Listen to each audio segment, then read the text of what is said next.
Hello प्यारे बच्चे, कैसे आप सभी लोग। एक बार फिर से आप सभी का बहुत बहुत स्वागत। आप सभी को जय मां सरस्वती, राधे राधे, जय श्री कृष्णा।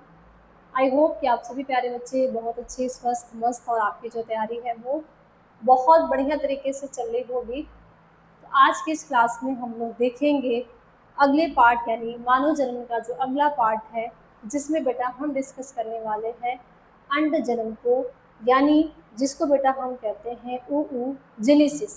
ठीक है बेटा, इसमें पिछले वाले क्लास में हमने शुक्राणु जन्म कैसे होता है, शुक्राणु की संरचनाएं क्या है, इन सभी के बारे में बहुत बढ़िया तरीके से डिस्कस कर चुके हैं। तो आज के इस क्लास में हम लोग डिस्कस करेंगे अंड जन्म यानी ओजेनेसिस को। ये जो अंड जनन है, ये ओजेनेसिस कहाँ होती है, कैसे होती है, इसके लिए कौन से हार्मोन जो है वो उत्तरदायी है, ये सारी चीज़ें बेटा हम लोग देखेंगे। ठीक है, इन सभी चीज़ों को हम आज की इस क्लास में डिस्कस करने वाले हैं। तो चलिए क्लास को स्टार्ट करते हैं। एक बार फिर से सारे बच्चे क्लास को लाइक कर देंगे, शेयर कर देंगे, और जो बच्चा चैनल पर नया होगा वो चैनल को सब्सक्राइब कर लेगा, बेल आइकन को प्रेस कर लेगा, ताकि कोई भी क्लास हो आपके पास उसकी सूचना जरूर पहुंचे। क्योंकि बेटा आपको इस प्लेटफॉर्म पे यानी इस यूट्यूब चैनल पे मैं आपको आपके पूरे 12th की बायोलॉजी को कवर कराऊंगी, यानी एक एक टॉपिक वाइज कवर कराऊंगी। तो आप चाहते हो तो आप भी यहाँ से बायोलॉजी पढ़ सकते हो, और इसके साथ साथ अपने दोस्तों को भी बता सकते हो अगर आपकी बायोलॉजी वीक है तो। ठीक है, वीक नहीं है तो और अच्छी बात है, और अगर वीक है, नहीं समझ में आता है, मैं यहाँ पर लाइन बाय लाइन आपको पूरी समझाने की कोशिश करती हूँ और आगे भी करूँगी, तो आप अपने दोस्तों को ये बता भी सकते हो। ठीक है, चलिए बेटा स्टार्ट करते हैं।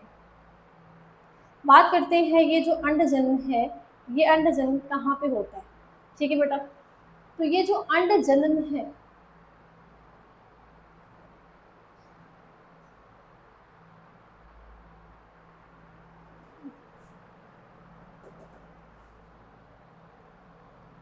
एक मिनट रुकना जरा आप लोग। ठीक है, तो बेटा अगर ये अंड जन्म की बात करते हैं, तो ये जो अंड जन्म है ये कहाँ पे होती है। ठीक है, ये होती कहाँ है बेटा, हम बात करते हैं कि जो मेल है, सॉरी फीमेल्स की बात करते हैं। ठीक है, जो फीमेल्स है, फीमेल्स का ये जो श्रोणि भाग है, ठीक है, ये आपको क्या दिख रहा है, ये बेटा आपको दिख रहा है, यानी देखो आप ध्यान से, अगर आप देखो, ठीक है बेटा, अगर आप ध्यान से इस फिगर पे देखो, तो यहाँ आप देखो ये जो पोर्शन है, ठीक है, ये जो पार्ट है, ये महिला का क्या है, नाभिक पार्ट है। ठीक है, महिला का क्या है, नाभिक पार्ट। इसी को बेटा हम कहते हैं उदर गुहा।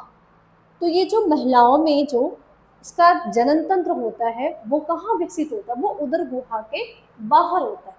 ठीक है, यानी जो हमारा ये नाभि के नीचे जो उदर गुहा है, उदर गुहा के नीचे ये क्या होते हैं, स्थित होते हैं। क्लियर बात, जिसमें आपको बेटा क्या देखने के लिए मिलता है, जिसमें आपको देखने के लिए मिलेगा क्या, इसमें एक ओवरीज ये है और ये एक ओवरीज ये है।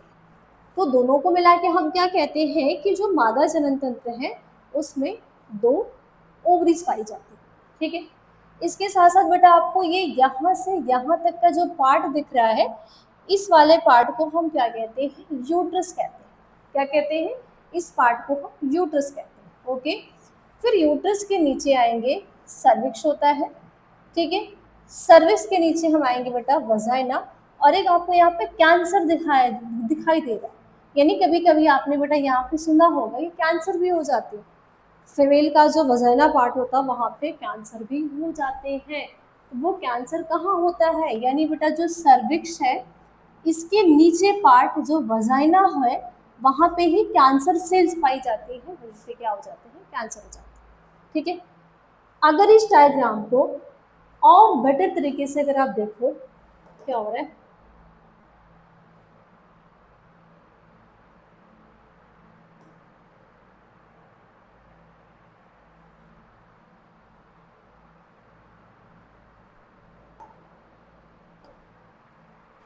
ठीक है, अगर इसको और बेटर तरीके से आप देखो, हम तो इस डायग्राम में देखते हैं एकदम क्लियर तरीके से, है ना। ये अब ये क्या है बेटा, ये हमारे पास है एक नर जनन तंत्र की संरचना, जो कि हमने पिछले क्लास में हम लोग इसके बारे में बड़े अच्छे से हम लोग डिस्कस कर चुके हैं। ठीक है, इसके बारे में हमें नहीं लगता कि अब डिस्कस करने की हमें आवश्यकता है। अब देखो थोड़ा सा समझ लेते हैं इसके बारे में। ये जो पार्ट है ये बेटा है ओवरी, ठीक है। ये जो पार्ट है इसको कहते हैं यूट्रस, ठीक है। इस पार्ट को कहते हैं सर्विक्स, ठीक है। और ये जो पार्ट है इसको कहते हैं वजाइना, ठीक है। तो इस ओवरीज के अंदर क्या बन रहे हैं, इस ओवरीज के अंदर बेटा एग बन रहे हैं। ये एग कैसे बन रहे हैं, तो अंड जनन के द्वारा, यानी अंड जनन की क्रिया, जो oogenesis की जो क्रिया हो रही है, उस oogenesis की क्रिया के द्वारा ही इस ओवरी के अंदर यानी अंडाशय के अंदर क्या बनते हैं, क्या बनेंगे, अंडाशय के अंदर अंडे का निर्माण होगा। तो सिंपल सी बात बेटा हम ये कह सकते हैं कि अंडाणु निर्माण की क्रिया को, ठीक है बेटा, सिंपल सी भाषा में हम कह सकते हैं कि अंडाणु अंडाणु निर्माण की क्रिया को अंडजनन कहते हैं, अंडजनन कहते हैं। यानी अंडाणु निर्माण की जो क्रिया होगी उस अंडाणु निर्माण की क्रिया को ही हम क्या कहते हैं, अंडजनन कहते हैं। अब ये जो अंडजनन है कहाँ हो रही है, बेटा हम कह सकते हैं कि अंडजनन की जो क्रिया होती है वो अंडाशय के अंदर। अब अंडाशय के अंदर क्या है, जो अंडजननी सेल्स है, ठीक है, जो अंड जननी कोशिकाएं हैं ये विभाजन करती हैं, और विभाजन करने के बाद क्या करती हैं, अंडाणु का निर्माण करती है, यानी कि एग का निर्माण करती है। ये बात समझ में आ गई, आगे समझ में। चलिए क्या हो रहा है ये,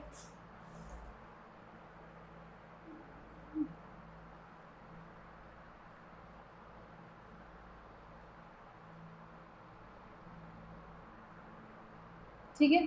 चलिए क्लियर बात समझ में आ गई। अब ये जो क्रिया है थोड़ा सा हम लोग डायग्राम के माध्यम से बेटा समझ लेंगे, एक बार डायग्राम क्लियर हो जाएगा फिर इसको कैसे लिखना है, ये कहाँ कहाँ हो रही है, ये सारी चीजें मैं आपको समझाऊंगी। एक बार हम लोग थोड़ा सा डायग्राम से देख लेते हैं, ठीक है। डायग्राम से देखने के बाद हम समझेंगे कि क्या हो रहा है।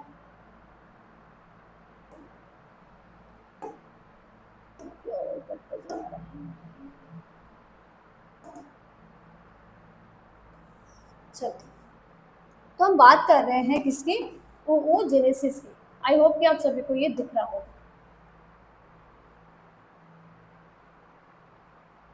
ठीक है। बात कर रहे हैं किसकी हम, oogenesis की, है ना। अब ये जो oogenesis है ये कहाँ पे हो रही है, तो देखो बेटा अगर oogenesis की बात करते हैं, ठीक है, अगर हम oogenesis की बात करते हैं तो ध्यान से देखना। अब यहाँ पे एक सेल्स है जिसको हम कहते हैं बेटा oogoनियम, ठीक है, oogoनियम। बेटा oogoनियम को हम हिंदी में कहते हैं अंड अंड जननी अंड जननी कोशिका, ठीक है, अंड जननी कोशिका। क्लियर बात। अब ये जो अंड जननी कोशिका है ये क्या है, ये 2n है, यानी द्विगुणित है। तो बेटा ये जो अंडजननी सेल्स है ये करती हैं समसूत्री विभाजन। कौन सा विभाजन, समसूत्री विभाजन करती है। बेटा समसूत्री जब विभाजन करती है तो ये दो कोशिकाओं का निर्माण करती है, ठीक है, यानी विभाजन करके एक सेल्स, ठीक है, एक से दो। क्लियर। अब यहाँ पे जब ये समसूत्री विभाजन करती हैं तो बनती है प्राइमरी oocytes, ठीक है, प्राइमरी oocyte यानी जो अंडजननी सेल्स है ये समसूत्री विभाजन करके एक यानी दो सेल्स का निर्माण करती हैं, जिसमें से एक का ग्रोथ नहीं होता बट एक क्या करती है, ग्रोथ करना स्टार्ट कर देती है। तो जिसका निर्माण करती है उसको हम कहते हैं प्राइमरी oocyte, यानी इसको बेटा हम कहते हैं प्राथमिक अंडक, प्राथमिक अंडक कहते हैं, जिसको आप हिंदी में, इंग्लिश में प्राइमरी oocytes कहते हैं। अब यहाँ पे समसूत्री विभाजन हुआ है तो ये भी 2n रहेगा और ये भी 2n रहेगा, ठीक है। अब ये जो इतनी जो प्रोसेस है बेटा, ये जन्म से पहले है, जन्म से पहले। अब ये जन्म से पहले का मतलब क्या हो गया? जन्म से पहले का मतलब हो गया कि जब कोई भी लेडी प्रेग्नेंट है और उस जो लेडीज प्रेग्नेंट है उसमें अगर उसके गर्भ में एक लड़की है तो उस लड़की में जैसे ही उसके अंडाशय का विकास हुआ, ठीक है, तो अंडाशय के विकास होने के बाद उसकी जो अंडजननी सेल्स है वो विभाजन करना स्टार्ट कर देती, यानी वो किशोरावस्था का वेट नहीं करती। किशोरावस्था में भी जो परिवर्तन है अभी मैं आपको बताऊंगी, वो किशोरावस्था का वेट नहीं करती कि भैया जैसे नर के अंदर वो 13, 14, 15 साल की एज में जाएगा तो उसकी बॉडी में हार्मोन्स रिलीज होगा तब जाके वो शुक्राणु का निर्माण करेगा, ऐसा इसमें नहीं होता। वो दुनिया में नहीं आई है ना, हर काम लड़कियों क्या होते हैं आगे, यानी लड़कियां क्या होती है फर्स्ट पे होती है ना, ऐसा होता है कि नहीं होता है। भले ही आज के ज़माने में हम कहते हैं कि जो लड़का है वो आगे है, लेकिन बेटा आज का जो ये वर्तमान समय है वो देखा जाए तो लड़का लड़की एकदम इक्वल है, बराबर है, कहीं ना कहीं अब लड़कों से आगे कौन जा रही है? लड़कियां जा रही। जैसे भी आपका जो पहलगाम वाला आतंकी हमला हुआ है तो जिसमें हमारी जो महिलाएं, ठीक है, यानी गर्ल्स से महिला समाज ही क्या किया है, आगे जाके पाकिस्तान के खिलाफ क्या किया, जो करारा जवाब दिया। तो उसमें क्या है, लड़की ही क्या है आगे, सबसे आगे कौन है? लड़की। तो यहाँ पे जो अंडजन की क्रिया होती है बेटा, वो अंडजन की जो क्रिया होगी वो जन्म से पहले, यानी वो दुनिया में नहीं आई है, ठीक है, दुनिया में उसका आई ही नहीं, उसका विकास ही नहीं हुआ है ना। और फिर क्या हो गया, उसमें एक निर्माण की क्रिया स्टार्ट हो गई, ठीक है।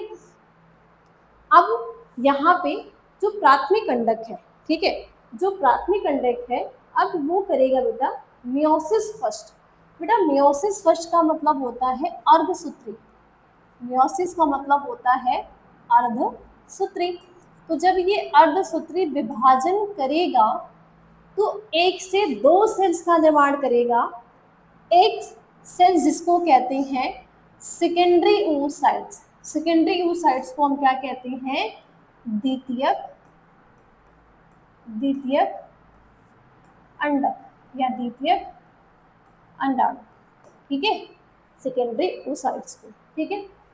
और एक जो सेल्स बनती हैं वो बनती बेटा प्राइमरी पोलर बॉडी, यानी प्राथमिक, प्राथमिक द्वितीयक, ठीक है, प्राथमिक ध्रुविका। क्या बनती है? प्राथमिक ध्रुविकाएं,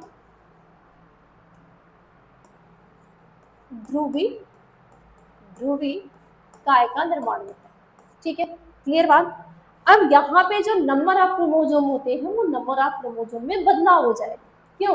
क्योंकि समसूत्री विभाजन में जो माता पिता में गुणसूत्रों की संख्या होगी वही नंबर ऑफ क्रोमोसोम पुत्र में भी होगा, लेकिन अगर अर्धसूत्री विभाजन हुआ तो माता की आधी हो जाएगी पुत्री कोशिका में गुणसूत्रों की संख्या। तो यहाँ पे बेटा 2n था तो 2n से n हो जाएगा, ठीक है। अब यहाँ पे ये किस फेज में होगा? इतना जन्म से पहले हो रहा है, ध्यान से सुनना, इतना जन्म से पहले है, ठीक है बेटा। और ये जो इतना है ये किशोरावस्था में है, ये किशोरावस्था में। कौन सी? किशोरावस्था में, यानी जब लड़की क्या हो जाएगी, किशोरावस्था में आ जाएगी, यानी किसी में 10 साल, किसी में 11 साल, किसी में 12 साल, ठीक है। तो यहाँ से यहाँ तक ये जो घटना घटेगी ये किशोरावस्था की होगी। उसके बाद बेटा, उसके बाद क्या होगा कि ये जो सेकेंडरी oocytes है ये वापस से मियोसिस सेकेंड यानी अर्धसूत्री सेकेंड विभाजन होगा, तो यहाँ पे एक ओवम बनेगा, ठीक है, और फिर यहाँ पे एक पोलर बॉडी बनेगी और ये पोलर बॉडी 1 से 2 बना देगी, यानी टोटल कुल मिला के 3 पोलर बॉडी और एक ओवम का निर्माण होता है, यानी 3 पोलर बॉडी बनेंगी और एक क्या बनेगा, ओवम का निर्माण हो जाएगा, ठीक है। अब ये जो पूरी प्रोसेस है बेटा ये कब होगी? ये निषेचन, निषेचन से पहले होगी, हम कह सकते हैं एग्जैक्ट निषेचन के समय होगी। कौन से? यानी सेकेंडरी जो अर्धसूत्री सेकंड विभाजन होगा वो निषेचन से पहले। ध्यान से सुनना, कुछ ऐसी क्रियाएं हैं जो माँ के गर्भ में है, दुनिया में नहीं आई है तब भी हो रहा है। कुछ जो अंडजन की क्रिया है जब वो 11 साल 12 साल 13 साल के एज में जा रही है तब हो रहा है। और कुछ उसकी जो पूरी प्रोसेस है, कुछ प्रोसेस जब मेल फीमेल में सेक्शन प्रकोष्ठ के दौरान, मैथुन क्रिया के दौरान, जब शुक्राणु अंडाणु आपस में मिलते हैं, और मिलने का मतलब हो गया कि जब उन दोनों के बीच में फर्टिलाइजेशन हो रहा है, तो फर्टिलाइजेशन के दौरान जब ओवम है वो वेज फॉर्म से मिलेगा, तो फिर यहाँ पे अर्धसूत्री सेकंड विभाजन पूरा होगा। नहीं मिला तो नहीं पूरा होगा, मिल गया तो पूरा होगा। ठीक है, और अगर मिला पूरा हुआ तो फिर क्या होगा, लेडी प्रेग्नेंट होगी, और नहीं मिला तो फिर लेडी प्रेग्नेंट नहीं होगी। जो 8 चक्र यानी हर महीने पीरियड्स के रूप में आते हैं वो कंटिन्यू क्या होगा, चलता रहेगा। तो ये सारी जो घटनाएं हैं वो कहाँ घट रही है, वो बेटा सारी घटनाएं घट रही है एक महिला के अंदर। कहाँ, अब बोलोगे मैम महिला के अंदर, ये जो पूरी प्रोसेस आपने समझा दी, ठीक है, अंडजन की जो पूरी प्रोसेस हमने समझा, तो ये कहाँ हो रही है, अंडे के अंदर कहाँ हो रहा है, यानी ये जो अंड जनन है ये कहाँ हो रहा है। तो बेटा ये जो अंडजन की क्रिया आपकी होती है ना, ठीक है, ये जो अंडजन की क्रिया होती है ये आपकी होती है अंडाशय के अंदर। अब बोलोगे अंडाशय कहाँ है, ठीक है, ये अंडाशय कहाँ है, किस तरीके से हमें अंडाशय देखने के लिए मिलता है, तो बेटा ये आपका अंडाशय, इसमें आपको दोनों मिक्स डायग्राम,